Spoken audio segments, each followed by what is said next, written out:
The rest. Start the lesson. Ito. Ay, ano ka pala. Pero ko lang dito. Ipat yan. Lagay mo sa akin. Apag ka lang naman dito. Yan, apag ka sa may sarmain. Sa lamig. Yan. So, Kakaray ko sa sige.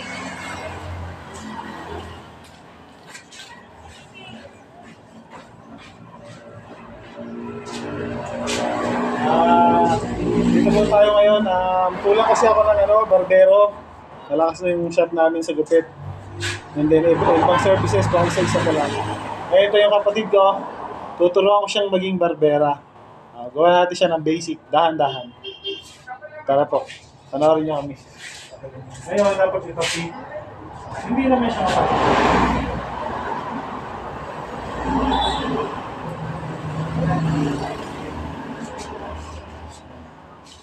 Okay. Ngayon, balance na. Saan ka komportable? Clipper. Prepare mo na to. Itong gagamitin mo. Ito pala, 0 to. Ngayon, ito, may adjustment dito. 1, 2, 3. Pag gusto mong pitik-pitikin, isagit mo muna siya dito para may adjustment ka pa. Mamaya, ituturo ko sa'yo. Kasi ito adjust to ha. Manipis na manipis. Makapal, makapal. Tatlong adjust siya. Ngayon, gagawin natin. Wow, to. Tapos apply. Ako na ha. Ngayon, gagawin natin sa kanya semi-elbow. Ngayon, semi-elbow natin siya ng number 3. So, kukunin ko yung number 3. Wait lang. Yung sa kulay fit. Sige, dito yan. Ako ginagawa kasi dito. Kasi ito yung mga guide na mga gagamitin mo. I-prepare mo na yung mga gagamitin mong guide. So, tingnan mo yan. Guide. Itong guide na to, sunod to dito, 0. Sa kapal. 1, sunod dito. 1.5 sunod dito. Susunod 2. Hanggang 7 yung guide natin online. Relax ka lang. I will teach you.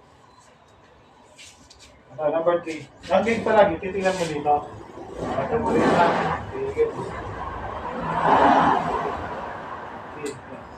Ngayon dito, siguro ako dito.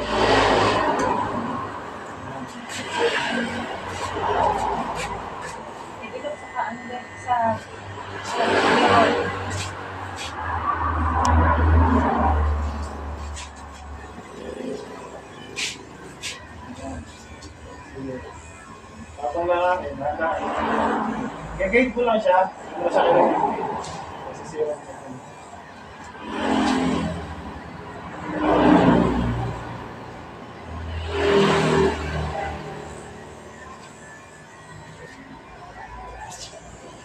Pero ang estudyante ngayon dito, kapatid ko, sister ko, tinuturuan ko siya maging barbera para all around na siya.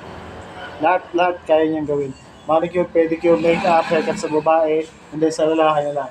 Meron siyang magkulay, magkulot, mag-makeup, puts pa, magaling siya sa nails. So ituturo ko na rin sa kanya. Couple of things, hindi man.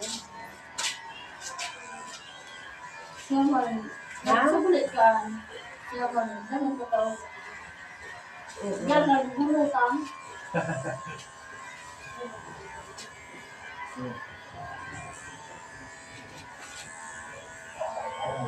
Hanapin mo muna yun yan. Santayin mo muna lahat. Number 3 guide yan, ya.